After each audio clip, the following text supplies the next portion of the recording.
Okay. Okay. So we were just talking off air, and now I'm completely sitting here thinking about the hotkeys and how to switch the cameras, and I don't even remember what I was going to ask you. Like that's what you can expect from this dude. Yeah.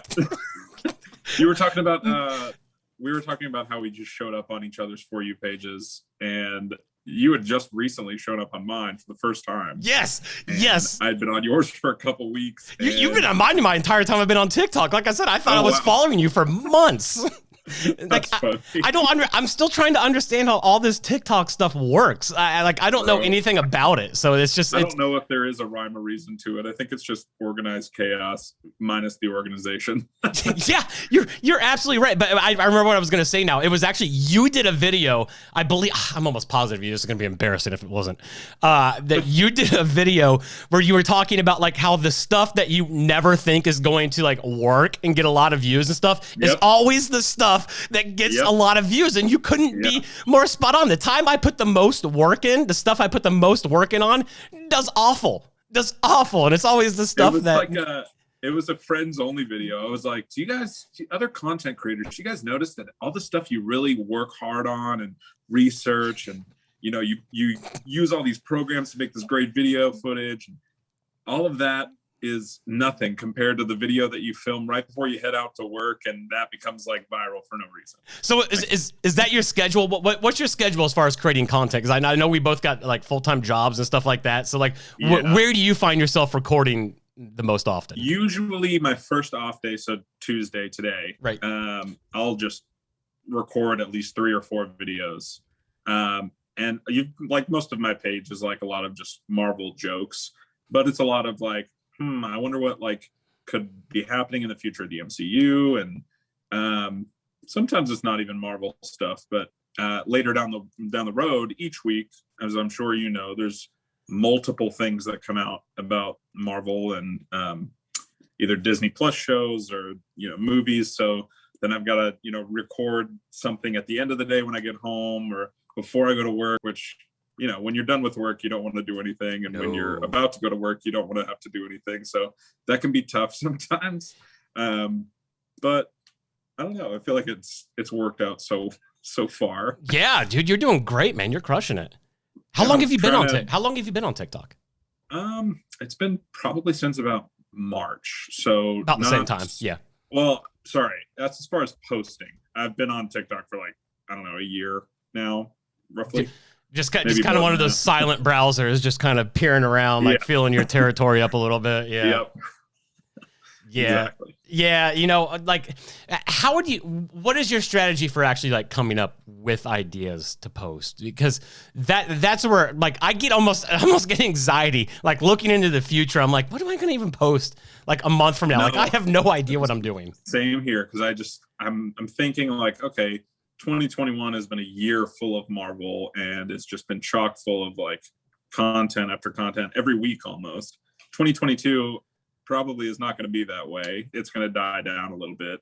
So I don't know. I have that same anxiety of like, what am I going to do then? But I don't know. It's weird because as each week comes by, it's almost like videos just kind of fall in your lap. You're like, I should talk about that, or not enough people are saying this, or here's an idea that could be, fruitful. But then again, it's just the videos that you don't plan at all that go really well. And so I don't know. What is the video that you did that went like really viral? Like what's one that you never thought would be successful and it turned out to be?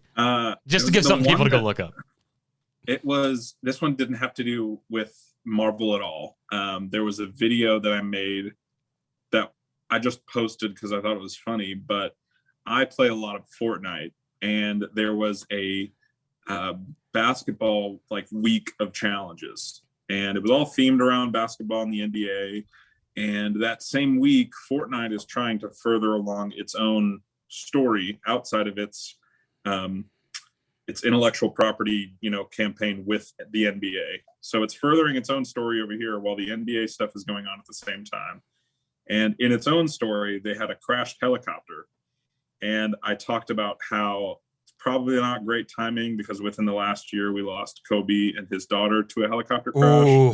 So it was like my PR mindset was going, oh, that's not a good move. Like, I'm sure I'm not the only one that noticed this. And flood of likes and comments, and I was just like, this is just not the video I want to be known for. Oh no. But, it's just videos like that. Like, you'll post them just on a whim. You're just like, I wonder if anybody else thinks this way. And sure enough. Yeah, well, it's interesting that it's interesting that you say Fortnite. I've never played Fortnite, but I love video games. I think that video game developers and video game writers are some of the most talented people in the world. Oh, for sure. Like, what is the experience of playing as these superheroes on Fortnite? I've always been curious about like that. Didn't they have something like Galactus? And I know they did a bunch of Avengers stuff. Yeah, they have a pretty good partnership with both DC and Marvel.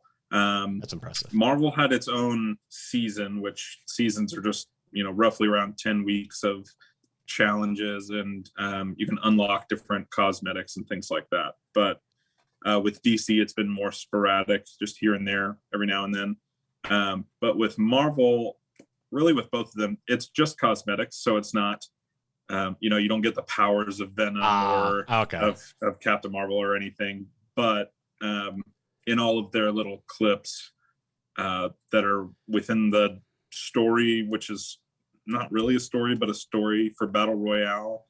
They have like the characters use their powers, but I don't know. It's I guess in a way, I guess in a way I understand. They got to keep the playing field level. Yeah. I guess is what I'm trying to say. There's no pay to play, and there's no pay to win. So with Fortnite, everything's free. The only thing you pay for are, the extra cosmetics. So, yeah. So it's really just getting Marvel stuff to look cool, not to play cool or anything like that. So, what did they do with Galactus? I was always curious about that. It was interesting. They had, so it started off, it was actually a comic book that Marvel had created in tandem with Fortnite. No way. And, I can't even remember what the series was called, but it started with Thor as one of the heralds of Galactus, and Thor was basically not working for Galactus directly, but he was coming to warn the Fortnite world that Galactus was coming, and Galactus is expecting Thor to, be like the Silver Surfer kind of character of just going ahead. Right. But Thor is telling everyone, you need to get ready because there's a battle coming. The entire season, you're kind of just expecting something to happen. The very end of the season is usually when all the events happen. And that's when Galactus, he starts rising, and your battle or your waiting lobby is the helicarrier. So that's pretty cool. Destroys the helicarrier with his arm. Everybody flies up into the air. And while you're flying in the air, it's like Iron Man and Storm and everybody else just starts flying by and grabbing you and making sure you don't die. And then they start fighting Galactus. But at the end of it, Galactus had created a wormhole, and that's kind of what's led to Fortnite's next season. That's so they cool. Did the Marvel connection, but they furthered their own story at the same time. That's actually kind of cool. Yeah, it's pretty. Oh, so wait, there was actually a Fortnite Marvel comic. Yeah, I think it only had literally 10 issues, and it had Fortnite characters and the characters that you can play as well as Galactus, because he's a non-playable character. But it had all of those characters in it, and it basically just tells the story of how they're all losing their memory. So that's why they can't use their powers, because it has to be convenient. Naturally, and yeah. Then they gain their memories back right at the very end, and that's when they defeat Galactus. So yeah, all right. Well, no, I'm just preparing myself for the people to come to the comics or the comments saying that Fortnite is now canon, because that's guaranteed. That's guaranteed. Not the 616, but oh my gosh, it's its own thing. Did you ever play the Avengers game that came out what was it, last September? Yeah, I beat the campaign, and pretty much every time that they add something, I jump on and I play for a little while. Yeah. But I don't know, each level feels pretty repetitive to me, no matter what character I'm playing as. Yeah, so we're on the same page. It literally It's almost like I enjoy playing as the characters though. Like that's the thing. Yeah. I think they actually did a really good job with the characters. Like it's really tough to make like an Iron Man or a Captain America work like that. And they did a good job with it. It's just like you said, it's just feels like the same thing over and over. It's crazy because like even if you're not like I'm not a huge Black Widow or Hulk fan as far as like playing them as any video game, because they're just going to be shooting guns and punching people. Right. But they were some of the most fun characters to play as, just because of their special moves and their abilities and some of their costumes that they had. Like the developers of that game really thought out, like they were thinking like fans when creating it. It wasn't just, hey, how can we get money? It was, how can we make this the coolest experience for everybody who wants to play it? And they really did a great job. But yeah, when it comes to the gameplay itself, it feels like you don't really have a task. Right. Like it does. Yeah. The same thing. It's almost, it's literally almost like the same story over. But the actual campaign I thought was great. Oh yeah. I really enjoyed that. I thought amazing. Like the storyline itself was really great. Like playing as Kamala was one of the coolest. She was great. Yeah. Yeah. Like her character easily became one of my favorites in a video game ever. Like it was just really well done. That's great, dude. Where did your love for comics begin? Let's go down to that rabbit hole. Yeah. So it kind of like sparked a little when my dad had brought his comic books into our house from like his storage unit. Wow. And I started like looking at them going, oh, that's kind of interesting. This was like just when I was learning how to read, like very young. And I was just like, yeah, these pictures are cool. And my dad would tell me a little bit about each character, mainly his favorites, which were Punisher and Ghost Rider, kind of more the dark Marvel characters. So that was kind of my first experience. And then, 2001 rolls around and Tobey Maguire's Spider-Man comes out. And that's when I really started going, okay, this is something that I like. With the, Fox X-Men franchise and just, the movies coming out is what got me as a kid going, okay, and there's books on these, right? I should get into the books. Yes. So then I started reading the books. That's exactly it, man. That's and I'm really curious to how that's working with like the new generation of people coming up, like growing up with the MCU, because we're not seeing that much of a boost in comic sales. And I'm wondering, because I have literally the same exact story as you, literally identical. It started with the Spider-Man, and then that was what drew me into comics. It's just, it's a shame that I don't see it really with the younger generation. And that's one of the things I'm trying to do, just get people into the comic books and stuff like that. I try to get at least anybody on my channel, if anybody asks, hey, where do I start? I always tell them to at least start by downloading Marvel Unlimited if you can't go to a comic book store itself, because Marvel Unlimited is so helpful. Like you can literally read through everything. It's what, $10 a month, and if you buy like an MCU movie, or sometimes if you buy certain comic books, they have codes for like a free month or two. So I think it's beneficial to at least download it, because as comic book fans can tell you, a lot of the stories in the comics are just a little bit better than the movies. But the movies have a way of playing it out that feels more cinematic and real.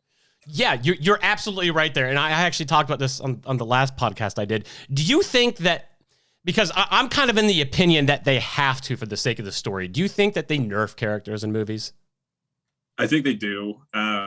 Because I think that if you don't, you get a lot of moments like Captain Marvel in Endgame, where she flies through a ship and you're like, yeah, that's a huge problem out of the way. Like, yeah, it's so, just like that quick. And it really did happen a lot, at least initially with Hulk.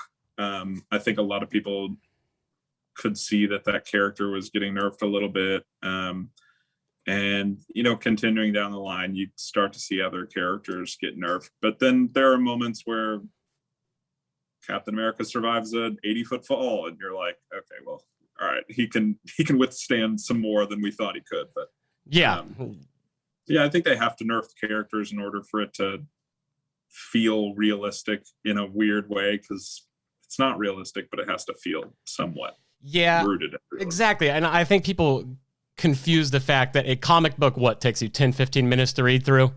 If you want to go through it thoroughly, you have to stretch one of those stories out an hour and a half in a movie. Like, it's got to be incredibly difficult. It has to be difficult for the actors, the writers. It has to be difficult for everyone involved.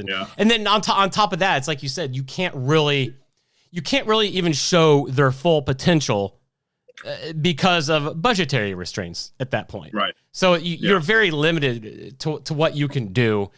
It's just amazing what they've been able to do with these live action. Like, if I would have come to you back in 2001 when Tobey Maguire's Spider-Man was out, and I was like, hey, there's going to be this whole massive movie universe with one of the most iconic superheroes, and they're all going to. It's just like, you would have looked at me and called me stupid, right? Yeah, that's exactly, like, I had a video that I posted probably, like, I don't know, 2 weeks ago, where someone had said, what's your favorite Pop Funko? And I said, this guy, because if you would have told me in 2008 that Iron Man, starring washed up Robert Downey Jr., was going to move forward and show us Spider-Man wearing an Iron Spider suit, holding all 6 Infinity Stones while webbed onto Mjolnir, I would have literally called you crazy. Like, that just did not seem like a realistic thing.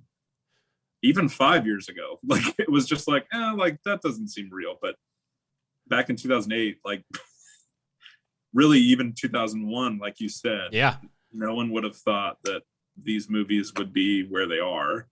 They really just had a cult following back when they first came out with Tobey and the X-Men franchise. But then Robert Downey Jr. and Kevin Feige are just like the magic ingredient for making it all work. So yeah, they really are. They've done it. What has been the most iconic moment for you so far in superhero movies? To put you on the spot completely. Like the most iconic. Yeah, like the one that when you think of superhero movies, it's the first scene or whatever it is that comes to your head. By the way, I don't even know my answer to that. So I'm really putting you on the spot. It's tied. All right.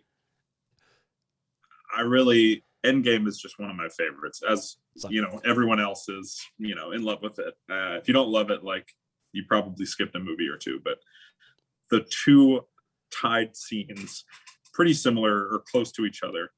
The one where Captain America has just gotten his butt handed to him by Thanos, and Tony and Thor are knocked out, but he's still got half a shield and a broken arm, and he stands up and he's facing an entire army. That scene right there, there's no words to it either. There isn't. That scene right there is just enough.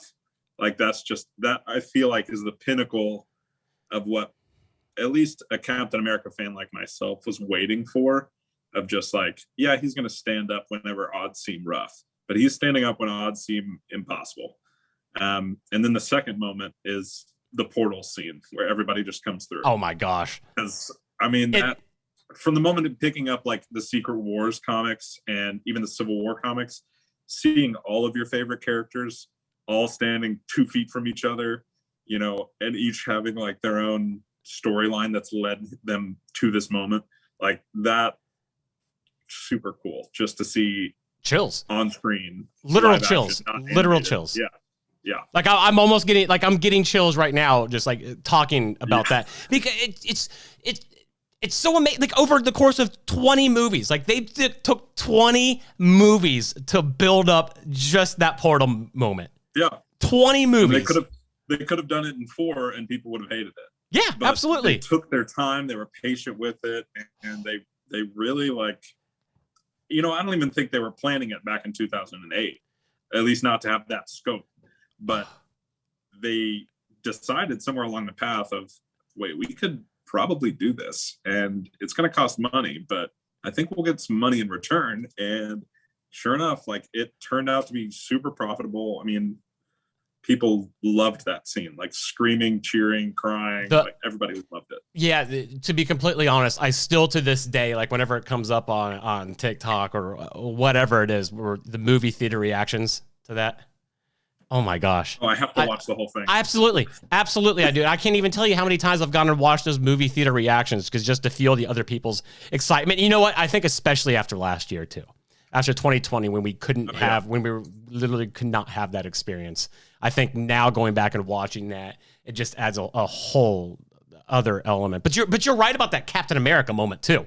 Like, that is that's the most Captain America moment he had in the MCU. Even that if you're right not there. a Captain America fan, like you were right there with him. Like you were like, that Yeah. is a cool moment. Like even if you didn't like the guy, like you're a fan in that moment. Yeah, 100%. I want to ask you this because I'm all about the speculation stuff. Like I obviously we don't have any facts about what's going to happen here, or maybe you do. Maybe you're an insider. Who knows? I'm not going to give away your deep, dark secrets, right?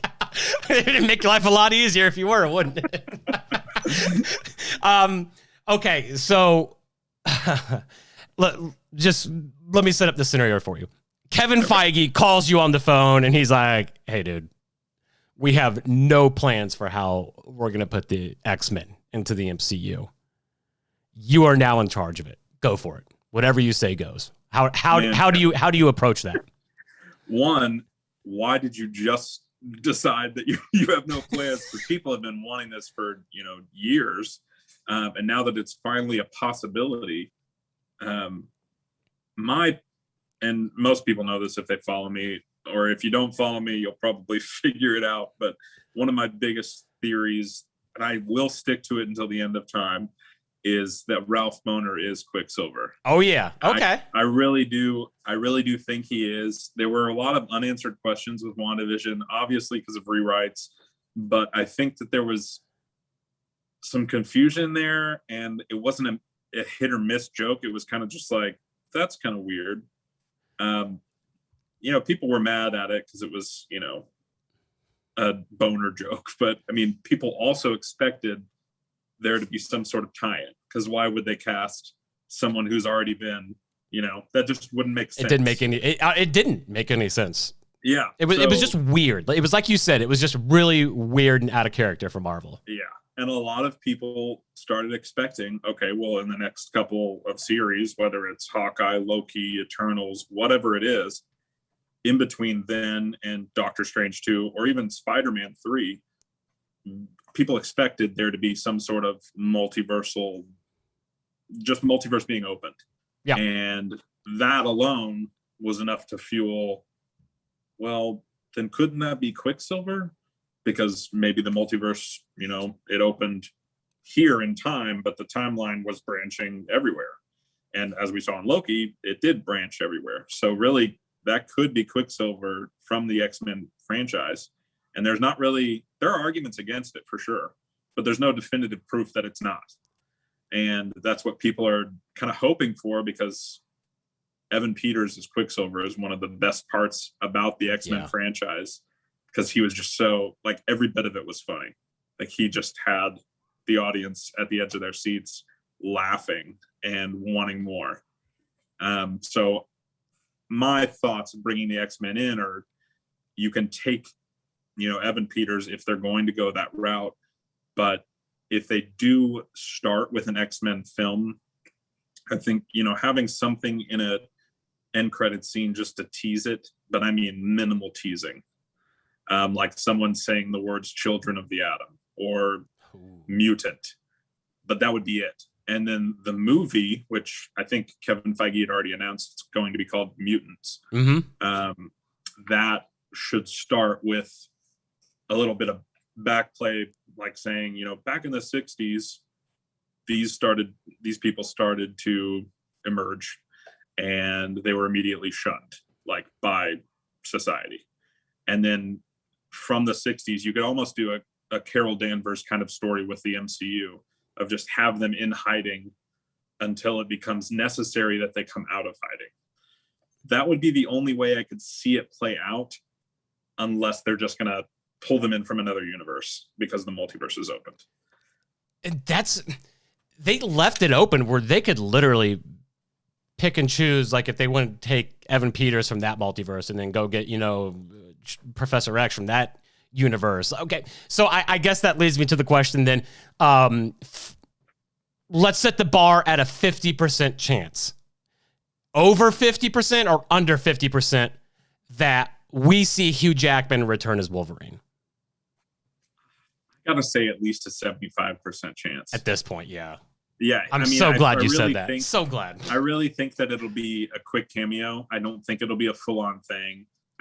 He may not even have a line. It may just be one line, but I think that the most tasteful way to do it would just be the way that I describe it to my friends is, you know, that scene in Guardians of the Galaxy 2 where Rocket and Yondu and Kraglin and Groot are all kind of going through the different hexagons, and they're like zoning out. I think it's going to be like that, where you're skipping through different multiverses. I'm not sure if it's in Spider-Man 3 or Doctor Strange 2, but I think that there should or is going to be a scene like that where you get a little bit of everything, where maybe one world is, you know, Into the Spider-Verse and it's animated, or you get another world where it's Hugh Jackman just for a second. And it doesn't even say who he is, but everybody knows that's Wolverine. Like, it just skips through. So that way, you know, everybody gets to say, this connects to the Marvel Cinematic Universe, but it's not part of it, which would just make every fanboy's dream. But I don't know. I'm hoping that he has a cameo. There's been some speculation because he's close with Kevin Feige and he reposts Wolverine stuff all the time. So a lot of people are like, does this mean you're coming back? But I really do hope that they start anew with Wolverine and they don't have Hugh Jackman, you know, really? in his 50s and 60s playing Wolverine. I hope that they have someone younger, like Taron Egerton, who I think would be a great cast and fan casted almost nonstop on Twitter. But they should definitely start him over again. Not that he has a whole lot more story to tell, because I think Fox did it really well, but I think that they could really do him justice, even just as more of like a War Machine character, where they're there, but they don't have the limelight the most of the movie. But that's just me. I think the X-Men characters that they need to focus on are the ones that people don't know a bunch about. Oh, so, okay.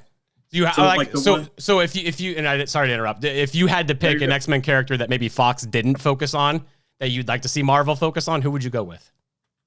I would want it to be someone like Kitty Pryde or Jubilee. Those are my two favorite X-Men. Like those two, maybe even a little bit more Nightcrawler, because we didn't get enough, in my opinion. And maybe even Iceman more, but I think that they were going in a right track with the first X-Men movie of having, you know, the main X-Men like Storm, Jean Grey, Cyclops as more professor level, and then having the kids like Rogue and Iceman. But I would want more of the movie centered on the kids and kind of like, oh no, Rogue and Iceman and, you know, Jubilee and Kitty have to accomplish a mission because Professor X and Jean and Cyclops are all indisposed. I think that would raise a new fandom of the X-Men, because I think people have already seen enough of Scott Summers and Jean Grey, in my opinion. I mean, we've gotten that story. How many Dark Phoenix stories are we going to do before we all have to join hands around the world and stop that? We don't need another Dark Phoenix. I mean, it would be interesting to see it in the MCU for sure, but we don't need another one. It's not going to be a brand new story to tell. It's just a recycling. And I don't think Kevin Feige would do that, because, I mean, obviously with the Uncle Ben storyline of Spider-Man, he knows people have seen this twice. They don't need to see it a third time. Good call with that. Yeah. So 100%. I think he knows what he's going to do with the X-Men. But yeah, if he asked me, I'd want the lesser knowns to be brought more into the limelight. Yeah, I agree. I think that would be interesting to see. Like, I almost even want to see like just a bunch of unknown actors and stuff like that. Oh yeah, like get some people who, you know, you're not going to have to pay a lot of money, so they can stick around for a lot longer. Yeah, and I feel like that's what he's done for the most part so far. I mean, before the MCU started, did not know much about Chris Hemsworth. Didn't know much about. I mean, I kind of knew Scarlett Johansson and Chris Evans, but everyone else that's come in, I'm like, oh, you're a new actor. You're a new actor. Chris Pratt, he's from Parks and Rec, right? That's kind of weird. Like, just everybody that they brought in has been smaller, except for like maybe a handful of people. So I think that they're going to continue on that track, because it lets people step outside of like recognizing people immediately. It almost lets people accept them as that character, so they're able to dive into that universe mentally a bit more when they're watching the film. Yeah. Oh, I like that. You know, and I think that actually makes a lot of sense. I like the way you worded it. Okay, same question I said about the X-Men. Kevin Feige comes to you and he's like, "Hey, we have no plans for the Fantastic Four. Go ahead and put him in the MCU." How do you do that? And who do you cast? There are so many wild fan castings about the Fantastic Four. I'm just curious about your speculation. My first video on TikTok was honestly one I probably should go back and delete because it was me saying that I don't want John Krasinski to be Reed Richards. I want Reed Richards to be someone who's just almost a lot like, he is a lot like Robert Downey Jr.'s portrayal of Tony Stark. Just very arrogant, knows he's a genius, knows he's the smartest person in the room, obviously is still a husband and a father and, a friend, but is still that kind of guy that you're just like, all right, I'm kind of tired of him. Like you just kind of love to hate him at the same time.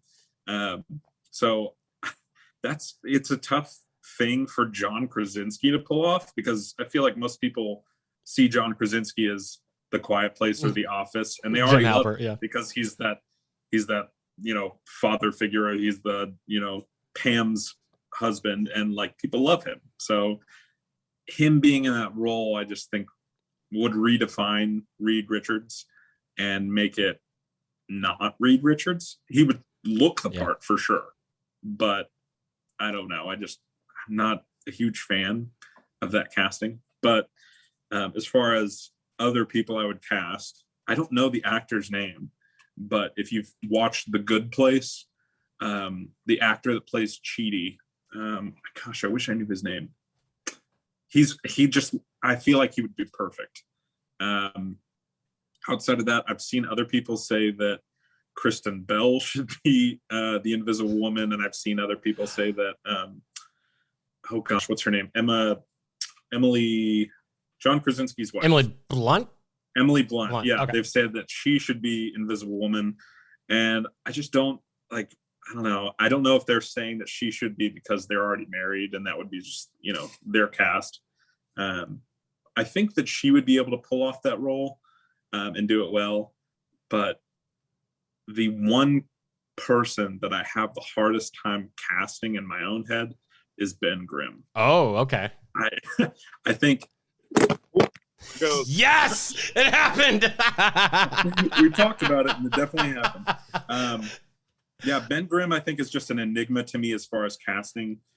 With Johnny, you could cast Johnny as so many people. He's the easiest. You just gotta get a young kid who's just hot-headed. Like, it's just got to be that personality, and there's so many of those people nowadays. But with Ben Grimm, that's really a more complex character, and honestly, a lot of people's favorite character within the Fantastic Four. So he really has to be, pun intended, the cornerstone of that franchise. Well played. And it has to be someone who's able to give us a performance that we weren't expecting, almost like Drax in Guardians. Like nobody was expecting that. Anyone's favorite, but now people are walking out of the theaters going, "Man, that Drax gets me every time. I love that guy." Like that's the kind of character that Ben Grimm is in every comic. You open it, you go, "I'm not a huge Thing fan." By page 3, you're like, "I'm a Thing fan." Like that guy is hilarious, and when he's not funny, he's got some very deeply sentimental moments.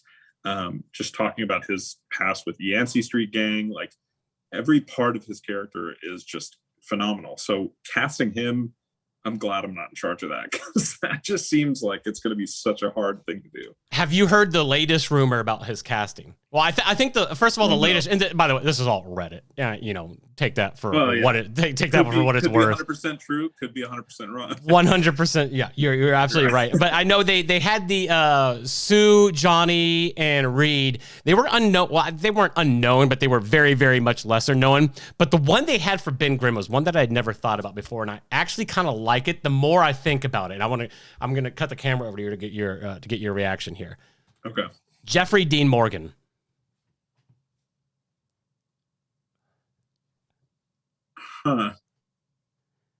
I definitely like the voice. Yes. Like that's the first thing I thought of. Absolutely, 100% right. The same here. I don't know. The only thing that kind of stumps me there is age. I feel like that would be kind of an older Ben, and I don't know if I would want that. It would really have to fit the story. Yeah, it would really have to make sense. And that almost in turn makes Reed older because, you know, they've been best friends since childhood. Yeah. But I mean, you could make it to where he's 10 years older and they're still buddies. But I don't know that. I love that, but I don't know. It would have to be done really, really well. But then again, there's a lot of scenarios, you know, like Robert Downey Jr. Like, I love that, but that would have to be done really well. And then they do. So maybe. Yeah, the voice is like I don't know why that's the first thing I think of. But it is though. Really it is. It's weird, but you're absolutely right. Yeah. That was literally the first thing that came to my mind. You can hear it. You can hear him as Ben Grimm in your head. And I guess if it's CGI, that's a good start, you know? Yeah, if not the Thing, this is a kind of a turn, but I would love to see him play Galactus. I think that would be fun. Because I think his voice, because I've been thinking about that a lot, of just whose voice is the one that you would want to be like, whoa, we need to get out of the theater. This guy's gonna hurt people, like, because that's the kind of threat Galactus is. And I think that Jeffrey Dean Morgan would be a really good. I think he'd be a really good Galactus. But the Thing, I think, would be another great role. They just have to do it well, like I said. So, I'm trying to think. How do you introduce Galactus into the MCU? Like, that's the toughest one. Because he's such an outrageous character.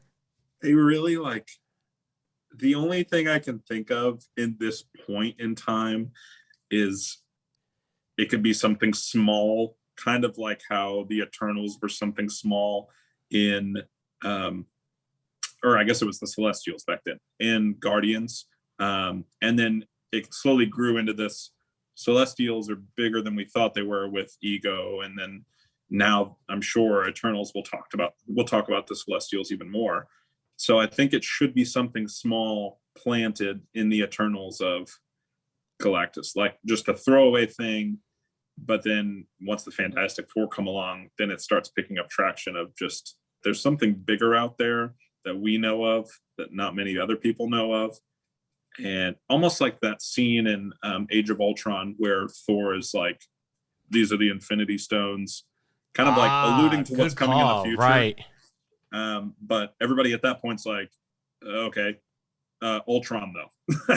So like the Reed Richards popping into a room going, there's this huge thing coming. It's called Galactus. We need to worry about it. And then something, you know, drawing the attention away, like Vision in that scene, where they go back to, well, we need to fight Ultron now, but good note. And, you know, that's kind of like the best way of just putting it out there, but not making it too big of a deal. And then later on, people are not going to be questioning, who's that? How did that get there? They already know because of exposition like that.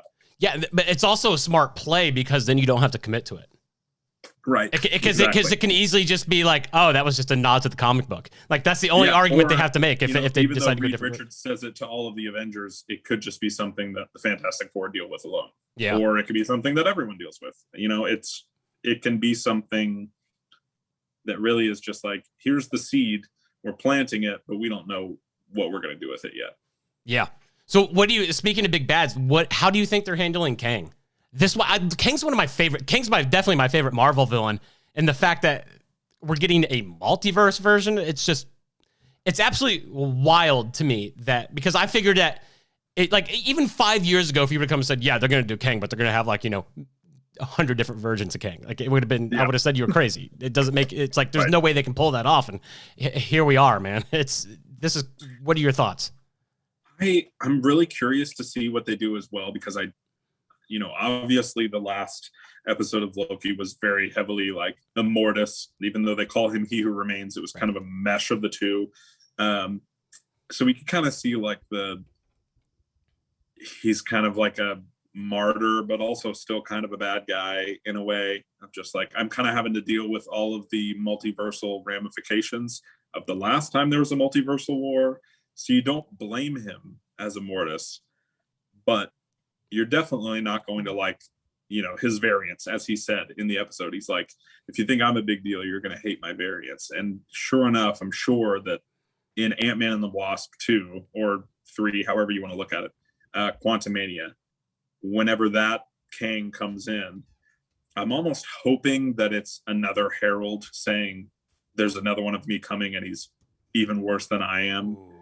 And I don't want him to be the big villain of Ant-Man and the Wasp Quantumania. I want it to be, I think they confirmed recently that Yellow Jacket was going to be coming back in some form or fashion. He was good. Which was very odd because everybody's like, wasn't he like killed? What did happen with him? Was he killed, or did he just go to that quantum, or was it just kind of like they left it open, like we just talked about? It's another open thing, like it's another seed that they planted, but they don't know what they're going to do with yet, because he was still, his arm was shrinking, then growing back, then his head was doing the same thing, but he was screaming that entire time, so he was alive. So then you see in Loki, the last or second to last episode, when they're running from Eliath, you can see Yellow Jacket's helmet just for a split second. It's huge, so it's almost as if he was giant Yellow Jacket, but it's kind of a question of, was he pruned? Is that a variant, or is this where he went somehow through the quantum realm? Like, how does that work? So I think that's another one of those seeds where I'm sure they're even still writing out how that's going to work. But yeah, I don't know how he's going to fit in the future, because that was weird hearing that he was coming back. But like I said, I don't want Kang to be the main villain of Quantumania, because it's almost like how we didn't have Thanos as the main villain until his 2 movies. He needed to be villain. Yeah. So I don't want it to be oversaturation of Kang, like it sounds like, and I, of course, again, all speculation and Reddit rumors, so it means nothing. But it sounds like they're not against the idea of having multiple big villains going at one time, right? Which is really interesting. I want that to happen. Like, I think that would be fun, because it's almost like it's new grounds, because really you've only had one villain at each time, and then they've been able to deal with it before the next one comes along. But I think it makes it a little bit more fun if Spider-Man's got to deal with the Sinister Six while everybody else is dealing with Kang, and then Galactus is coming, and Doom is here, and like everything is going on all at once. Like, Sentinels are being created. Like, that would be a lot more fun for me, because then you really never know what's going to happen, because Sentinels could show up in the middle of the fight between Kang and the rest of the Avengers and the X-Men, which would just tear another be another thing. Wild. But yeah, I think that would just be a lot more fun, because you don't know what to expect already with heroes, because anybody could show up at any moment. But with villains, I think that makes it even more fun, because who knows what kind of partnership people could create. Like I said, with Sentinels and Kang, doesn't make much sense, but it could happen, and it could be really fun. But that's just something that they would have to figure out. But having multiple villains is definitely a smart play. Yeah, it's 100%. And then not only that, but you're separating things out between Disney Plus. It's just going to be like the world is just going to be nothing but Marvel. Like, I agree. Like, that's what entertainment is, literally just going to be Marvel is what it feels like. There's not like we're going to do it with music, TV, everything else. Just everything's going to be Marvel. And I think that like gives them the opportunity.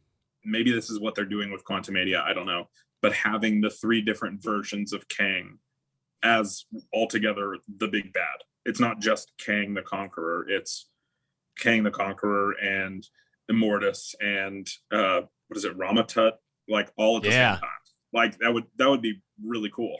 While also seeing Iron Lad, like all of that together, that would be great. Like just having all 3 Kangs. Maybe one of them is introduced in Quantumania, and then they drop those seeds, like I said, throughout the next couple of films, and then he's the next one, and Secret Avengers, Dark Avengers, whatever it is.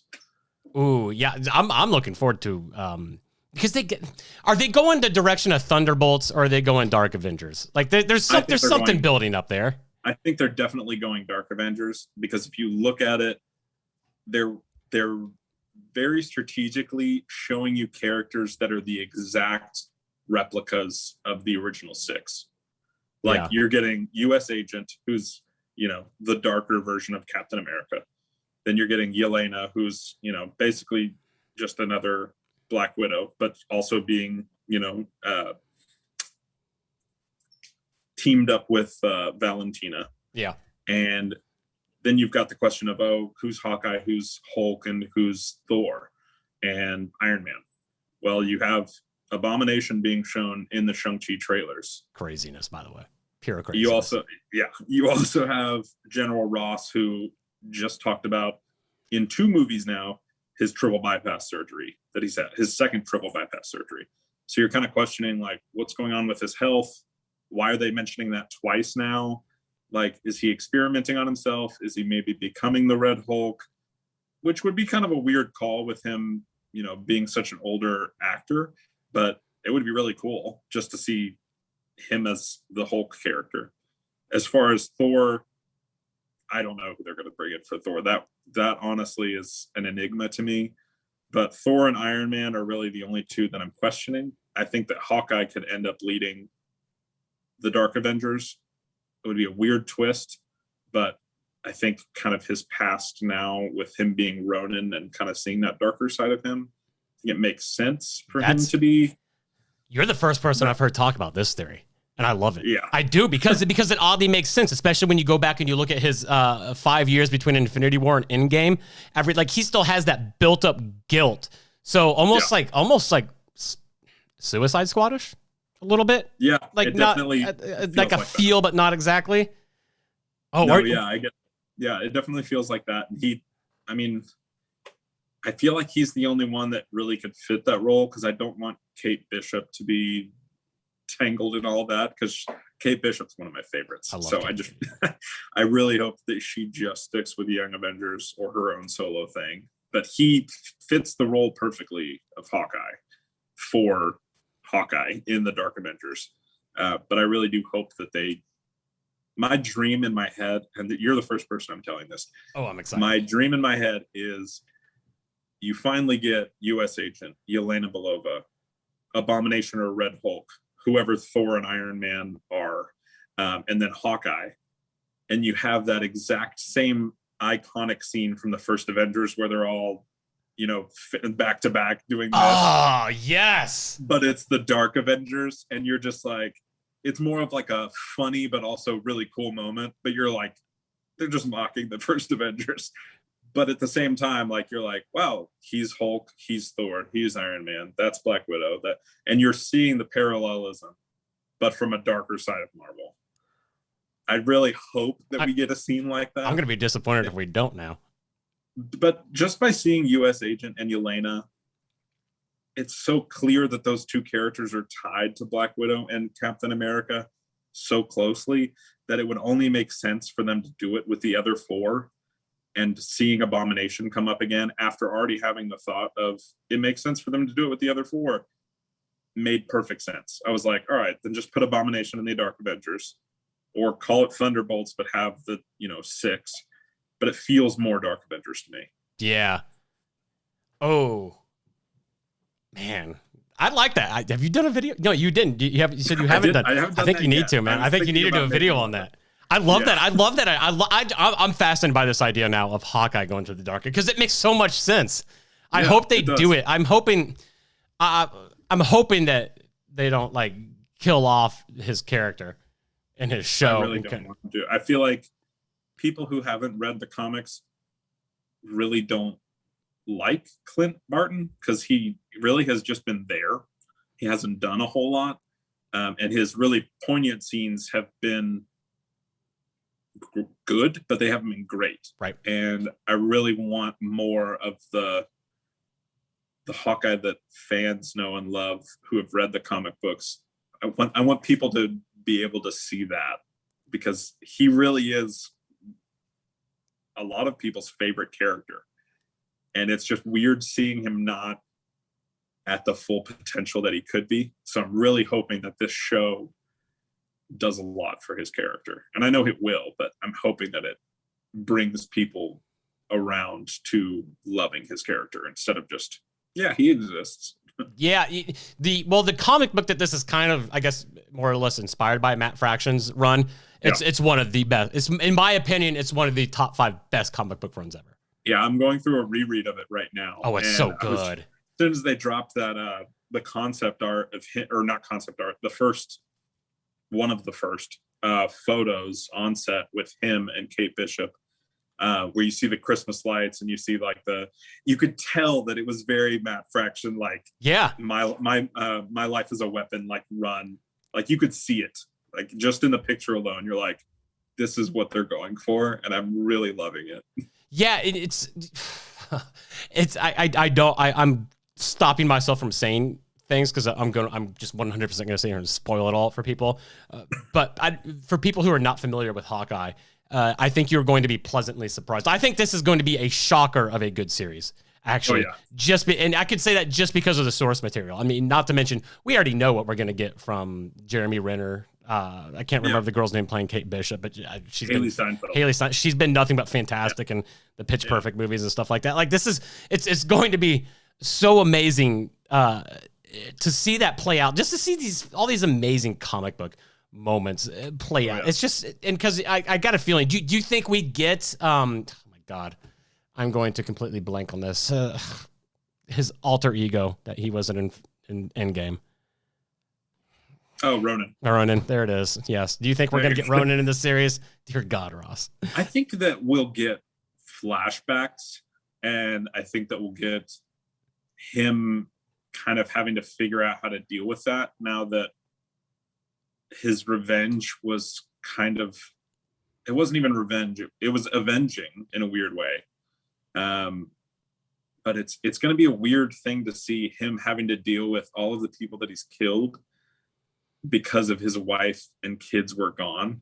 And now that they're back, did his wife kick him out after hearing all of this stuff? Like, did his kids see him in a different way? Oh, you're right. Did they even know about this? Like, why is he with Kate and they're on their own? Like, you know, like, why?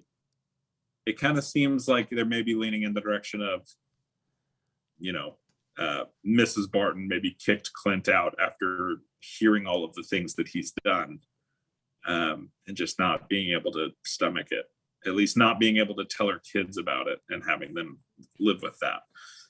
So I think that we'll get more of Ronan, but I don't think it'll be present day. I think it'll be more of him almost like PTSD, regretting it, like having to deal with that side of him, even though he doesn't want to be that anymore. Oh, I like that. I would be remiss if I didn't ask about Spider-Man. So, okay, my theory about why we don't have a trailer, and by the way, I'm saying this 100% expecting that the trailer is going to release before I release this podcast now, because that's just typically how things work out. But I think the reason, and I don't know if it's been talked about or not, you're more in loop than I am, but I think a lot of the reason is they're not convinced that they're going to release this in December because of COVID. I really didn't start thinking about that until today, which... it hitting me like a brick wall was not a good thought today. No, because I posted a video today talking about how the best day for it to come out, now that it didn't come out on International Spider-Man Day, the best day for it to come out is August 10th, which is Peter Parker's birthday in the MCU. And apparently, I've tried to find the exact date, but apparently it's the date that Amazing Fantasy number 15 with Spider-Man's first appearance was published. So it makes sense that it would be that day that it would come out. But if it doesn't happen that day, I'm not expecting a trailer at all, because I think that they're going to prolong it. I'm starting to realize, especially now with this whole Delta variant thing, right, and them seeing Black Widow do really great the first weekend, but then tanked immediately. I'm not sure what the Disney Plus side of that looks like, but at least theaters, Sony's probably not too, I guess, they're not looking really great at releasing Spider-Man in December if Black Widow's looking like this in theaters, and they know that these are the same fans going to watch both. Yeah. It does scare me a little bit now that I'm thinking about it today, that they will push it back, because I'm sure that that's not just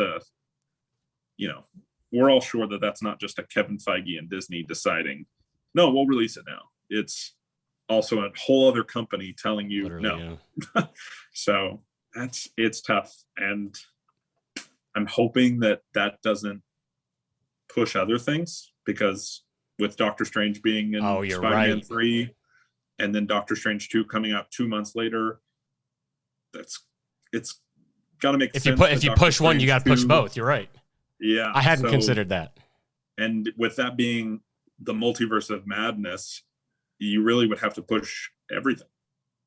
Because I'm sure that whatever happens in these two movies, especially in Doctor Strange 2, if not Spider-Man, will have ramifications for every film following. So I'm like really hoping that they're not going to move it.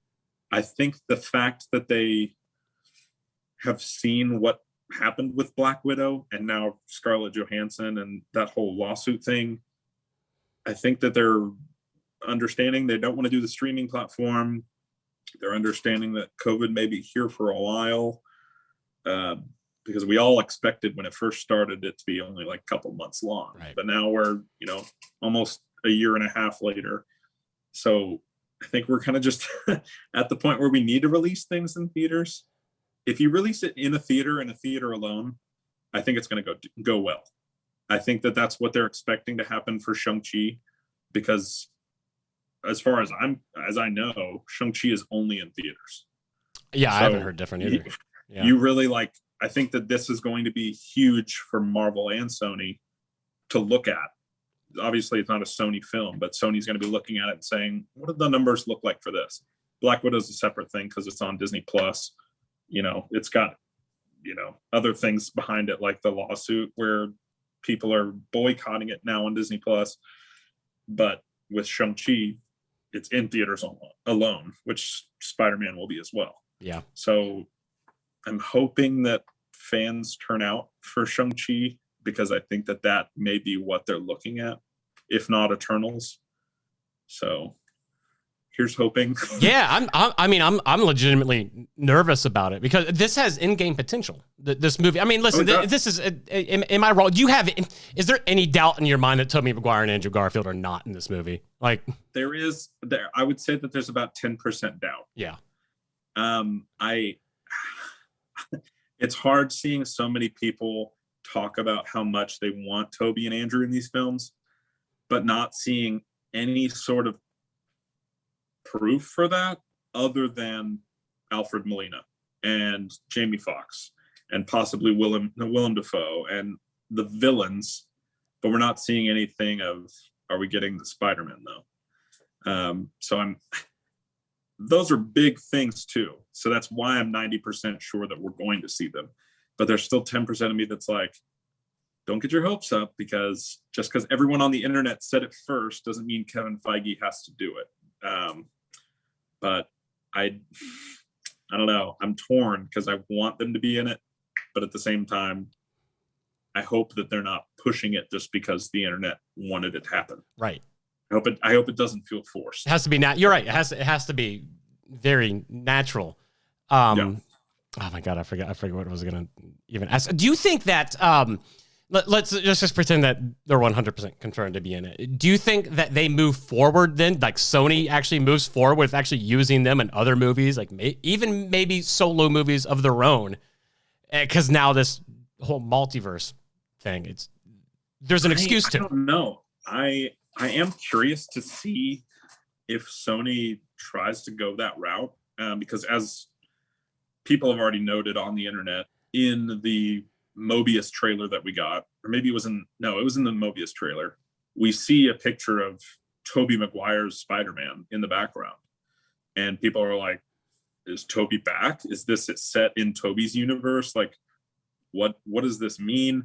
So I am curious to see if they move forward with Tobey and Andrew in their own Spider-Verse, films in the future.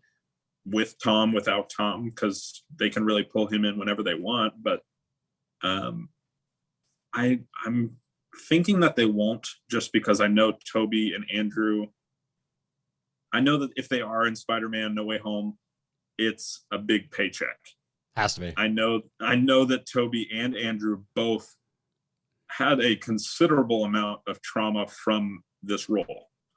You know, as I'm sure Tom will end up having, but there were a lot of death threats to both of them for dumb. Death threats are never warranted, but I mean, there's such dumb things that people are, you know, telling them, you know, your last movie was terrible and it was your fault, or, you know, just them ruining the chemistry between their loved one in the movie, like with him and Kirsten and Andrew and Emma. And it just, I don't know. I don't think that they would continue on with that, knowing where they've been, and knowing how fans have treated them. So I'm hoping that Sony, if they do something like that again, that they have those kind of conversations with Andrew and Toby, and they don't just say, we're going to forget about your mental health, we're going to make these movies, here's a giant paycheck, because that could really lead some dark places that I don't think any fan wants to see. And no, not at all. More lawsuits and things like that, which would be terrible. But I don't know. I hope that they make more Spider-Man films. I don't love what Sony's doing with Venom and Mobius. I didn't like Venom at all. I left that theater going, well, I wasted money. Yeah. So I'm not a huge fan. I really want Disney just to go ahead and purchase the rights from Sony. I know it would be a pretty penny. Yeah, I can't even imagine what that'd go for now. Oh gosh, hundreds of billions, I'm sure. At this point, I don't even think Sony would sell at this point. No, I don't know if they would, because they're making so many films off of it. And I mean, I think they even announced that they're like maybe doing a Craven thing coming up. And yeah, Aaron Taylor Johnson. I'm actually excited. Yeah. I think he'll be really good at that role. I'm interested to see where they go with that. Yeah. I'm just like, I don't know. I'm just not interested as far as after seeing Venom, seeing where everything else goes. I'm still going to watch it all. Yeah. But Venom just kind of was like, nah. Like, Venom's just never been one of my favorite characters. I'm with you on that. Same here, yeah. Maybe it's just me, like, not loving the character. And maybe with Mobius, I'll be like, or Morbius. Maybe with Morbius, I'll be like, oh, this was actually pretty interesting, and I like this a lot. Yeah, but with Venom, it's a solid 2 out of 10 for me. And unfortunately, they're probably going to cross over with Tom Holland. With that Venom. Oh, yeah. I'm sure that they already have like the scene that's been in the trailers with Michael Keaton just passing by. Yeah, how random. Like, where are they going with this, by the way? Like, it just doesn't make any, weird. Like, is this an alternate version of this character? Like, I have no idea where they're going with this, what universe everything's in. That was such a random placement. Kevin Feige had like said there was some video that he released where he was just talking about the future of the MCU in the vague way that Kevin Feige does. And he said something along the lines of things that you never thought would have happened with, whether it's other properties or other companies, those things could happen now. And I'm still questioning, like, does he mean the Fox franchise movies? Does he mean the Fantastic Four franchise movies? Like, is he talking about cameos with Hugh Jackman and, whoever else from the Fantastic Four original movies? Like, maybe we'll see Chris Evans again. Like, that'd be wild. I don't know. Like, but with him saying that, I was like, is he talking about Sony having like a full Spider-Verse? Like, that was mainly kind of what it felt like him saying, but I'm leaving it open to X-Men and Fantastic Four, right? Well, let me throw another one at you real quick. Oh, I'm excited to get your opinion about this. It was actually James Gunn was the one that just came out and said that he has talked to both Marvel Studios and Warner Brothers about a DC Marvel crossover movie. See, that would be a lot. How do you even do that, though? I would love that, but I feel like that would be it would be so much. Impossible to process. It's even with the I don't even remember what the big crossover was called, amalgamation or something like that, where the characters, you know, either became one together or they fought each other. You have the series going on right now where you're talking about that. Yeah, it's literally so long story short, two entities called the Brothers, who are basically just like the personification of Marvel and DC. Yeah. They come together and they're like, oh well, let's pick some heroes and make them fight. Losers universe dies. And then they almost like Contest of Champions, literally, yeah. Actually, that's a great comparison. I hadn't even thought about that. But yeah, and that's essentially what they did. And then, of course, at the end, obviously, no universe dies. Exactly. They just agree to combine them into that amalgam run that you were talking about. Yeah, I think that is a main reason why Disney and Marvel won't sign up for it, because I think that they know they hold their characters in very specific lights, and DC does this with the Joker and Batman especially, because if you ever watched Gotham, the show, they wouldn't allow them to say the name Batman or Joker for a while. I don't even think they said Batman in the entire series, even though Bruce at the end of it was becoming Batman, and he was basically Batman. And Joker was in it throughout a whole season and a half. I think they may have said his name a couple of times. I don't know. I think that they have set fans that are always going to cheer for the Marvel characters. And then there are very limited people like myself who would cheer for certain DC characters. Mm-hmm. Like I'm a Flash guy and Green Lantern guy every day. Like I love those two. No matter who they're up against, unless it's Spider-Man, I'm going to be cheering. So I don't think that they have enough people backing the DC side where it would seem like an equal fun movie. It's more of, here's Marvel going to fight DC. Yeah, I agree. I think DC has a lot of work to do in their movie universe before that. I think they can do it. It's definitely doable. Are you excited about the Flash movie at all? Oh, yeah. Yep. Oh, yeah. Especially with Michael Keaton. Yes. And the weird Matt Damon bit of it, or not Matt Damon, I'm sorry, Ben Affleck bit of it. Just him obviously not loving that role, but still being in it. I'm kind of curious to see if that's just like Barry, I need you to go find me in another universe, and then Flashpoint starts or something. Yeah. I don't think that he'll be in it a lot, but I am excited for that film. He's apparently shot quite a bit of scenes, like in costume. Really? Yeah, I don't know where they're going with it either. I don't understand how they're going to incorporate him. But it's not a plot leak, but things have started to come out about the movie. I'm not going to spoil it for you because I'm sure you'll see it in a couple of days. It's going to be very curious to see how it plays out. I'll put it that way. But I think everyone is most excited just about seeing Keaton.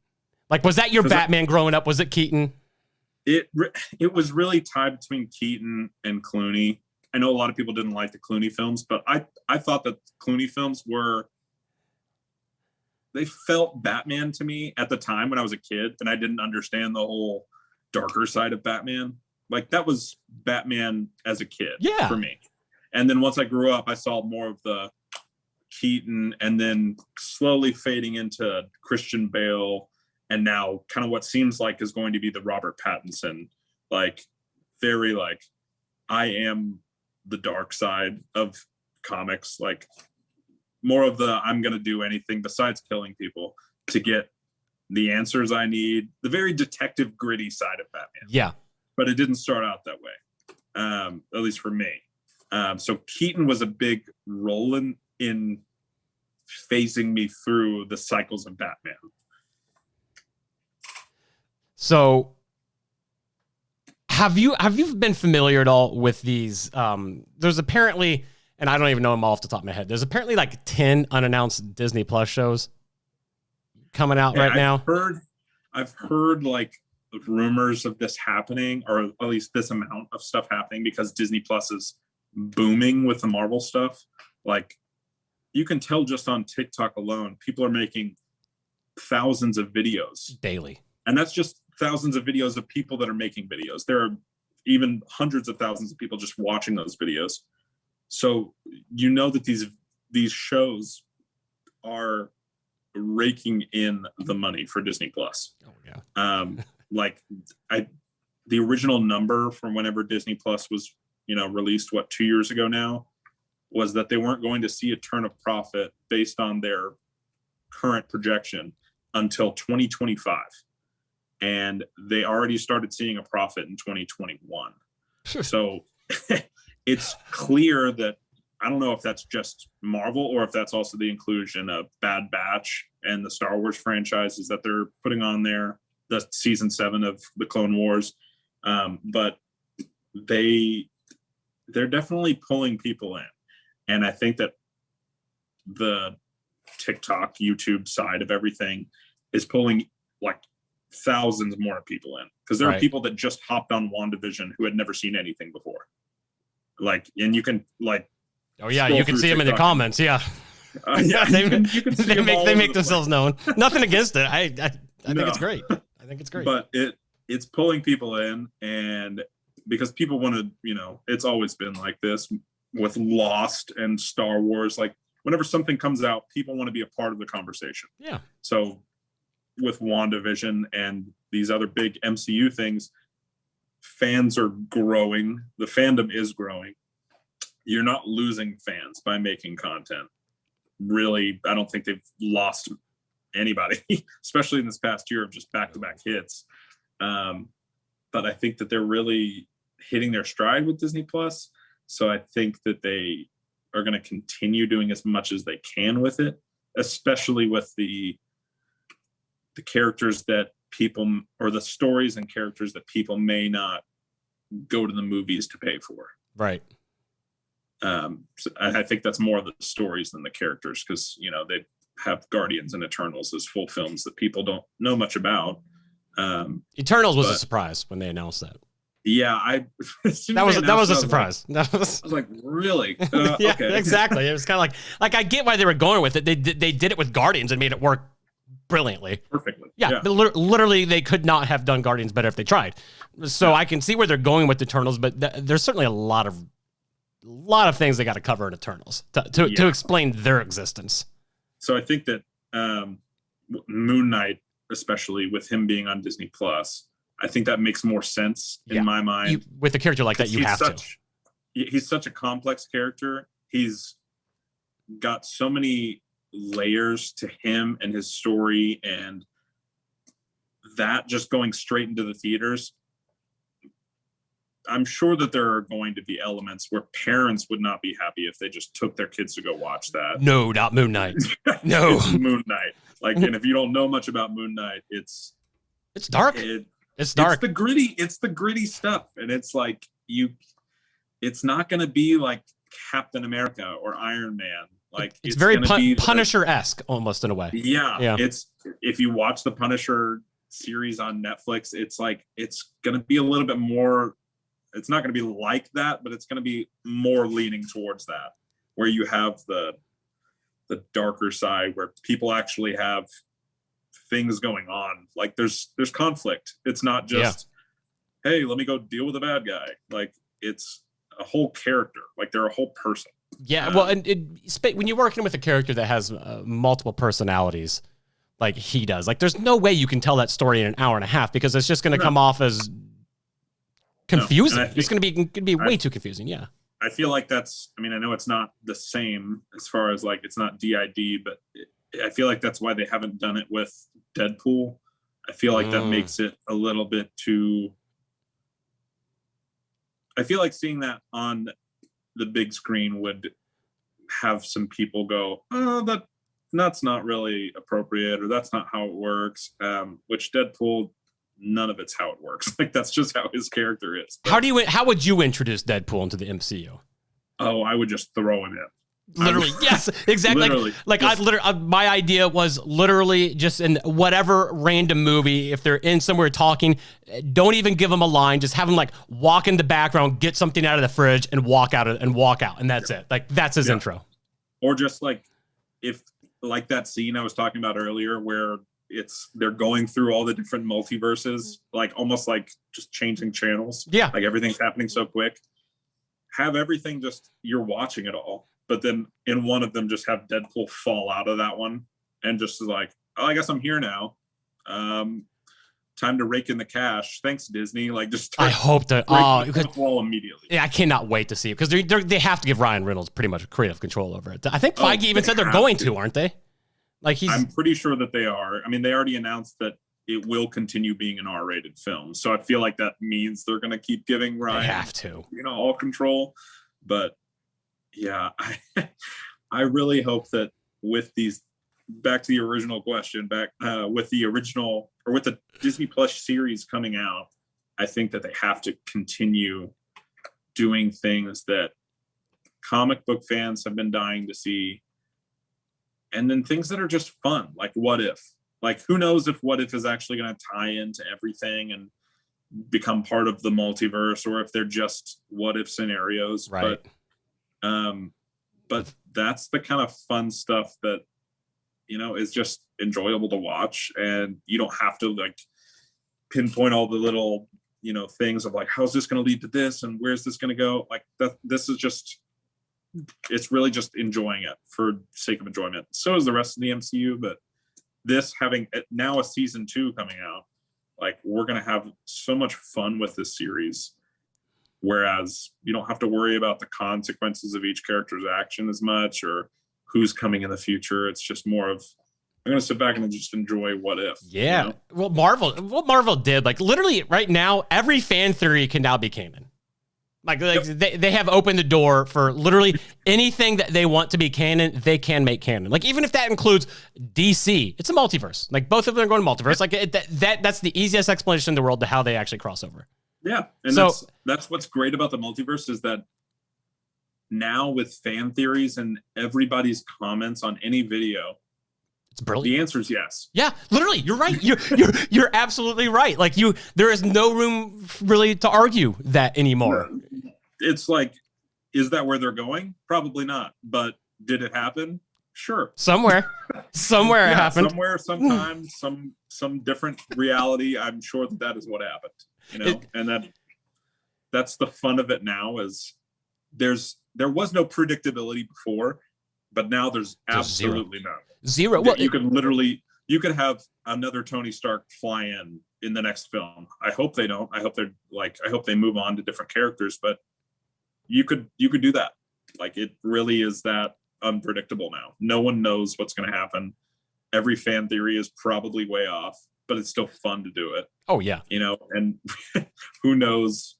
No one knows what's going to happen next except for Kevin Feige and 3 or 4 other people. How many years down, how far in advance do you think they have this planned out right now? If you had to put a number on it. I would say they have a rough estimate of where they're going for the next, I'd say 8 to 10 years. Mm-hmm. I wouldn't say anything further than that. I think I hope that's how long they want Kang to be around, even if it's just dropping out, like little hints every now and then. But I know that he's going to be in Quantumania, and that'll be kind of a huge role. But then again, Thanos was kind of a huger role in Guardians, and no one expected that. So I don't know. I really don't know how long they have planned out, but I made a video a couple of weeks ago saying that who knows, in 30, 40 years from now, we probably won't have an MCU anymore because it'll be 30, 40 years from now. That's really sad to think about. Like, it's so much fun right now because we're living in it right now. And like my dad talks about all the time about how cool it was seeing A New Hope in theaters. And I'm just like, wow, these are like moments that we're going to have to look back on in 30, 40 years from now, where Kevin Feige's not producing any more movies and Disney's kind of just like, let's reboot it, but people aren't interested, because you can't reboot it's done. Yeah, you can't reboot these. It's just, we're living in the glory days right now. That quote from The Office where it's like, you just nailed this, dude. Wish you could tell when you're living in the glory days. It's right now. It people is. Like people aren't realizing it, but like literally the MCU is not going to be here forever. Endgame was such a big moment because it really, like, when you think Marvel, those characters were there. Now you've got kind of the more backside of Marvel that fans, comic book fans, want the movie fans to know about. So now we're getting that. It's probably never going to have the same feel of Endgame again, but we're still going to have a whole lot of fun on the way. Like, you know, and it's going to lead up to another Endgame, and that'll be where it ends, you know. But we really are, you know, like he says in The Office, we're literally in the glory days. So you just have to, like, people really need to focus on it because it's going to pass you by. You know what? That's a really interesting question. And I know that it's one that there's no way I can ask you it right now because you can't answer it off the top of your head. I'll throw it out there. I'll throw it out as a video suggestion for you. Okay. How do you end the MCU? Ugh. I know it's heartbreaking. Like it's going to ruin your day to do this video. I have no idea. I don't even know where to begin with that. I mean, it's. I have a feeling that's what keeps Kevin Feige up at night. Probably. Because this ends on his terms. He's like, I'm making the money and I'm having fun, but I don't know where I'm going. Like, I know where I'm going, but I don't, in the long term, I don't know where it's ending. Right. Yeah, that's because you would think that it would be Endgame. But then they continued, and I'm glad they did, but yeah. If there was ever a place to end a franchise, that was it. Yeah, but like you said, you know, there's no way when there's this much money involved. I mean, they're just like nobody in that family is working to get it for generations. Right. Exactly. All right. Last question. And then I got to get out of here because I got to go to bed. Okay. Is there any character right now who is not, is there any character right now who has not been introduced that you want to see introduced? The immediate characters that I think of are the ones that are my personal favorites that haven't been introduced because they were in other, you know, companies like Fox, or they were a Netflix show that people didn't take seriously. So the immediate ones that come to my head are Ghost Rider, which, good answer. You know, we may never see because of, you know, the Chinese media laws that have been in question since Mephisto started. I didn't even think about that. Could they do Mephisto because of the Chinese media laws? They could have, but they chose not to. But with Ghost Rider, the reason that they did him in Agents of S.H.I.E.L.D. was because they knew they couldn't do it in movies. And if they did it in movies, they would have to rewrite around him to where China didn't have him. So because I don't think we're going to get Ghost Rider, but I want him. And then I'm kind of worried that it's the same thing with Punisher because I know that they, period, don't like skulls on anything. And that's why Taskmaster, her face was completely redesigned for Black Widow.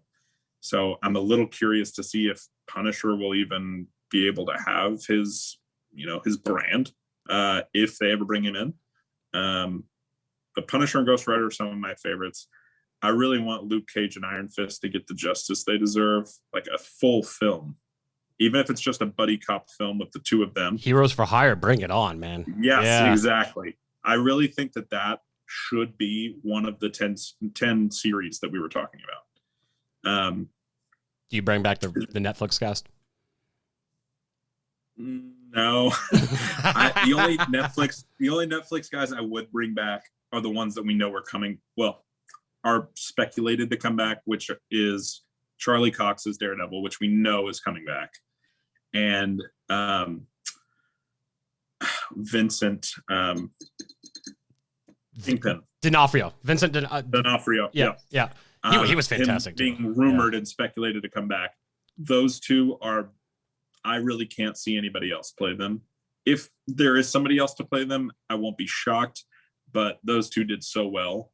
Everyone else, you could recast, in my opinion. But those two really, except for John Bernthal. John Bernthal has to be. I was about to ask that because now I can't see anybody else playing it. Like I understand how dark that show was But I thought it really captured the essence of the character. He's been so open to, like, I follow him on Twitter and I love it because every time Punisher is mentioned, he's there to talk about it. Like if somebody's like, talking about something that, I'm not going to get into politics, but if somebody's talking about something that Frank doesn't represent, he's there to comment and say, nah, this isn't what Frank represents. Mm-hmm. It's just, he has become such a, almost like you can't think of Punisher without him. Yeah. And the three of those actors, I feel like they have to stay the same.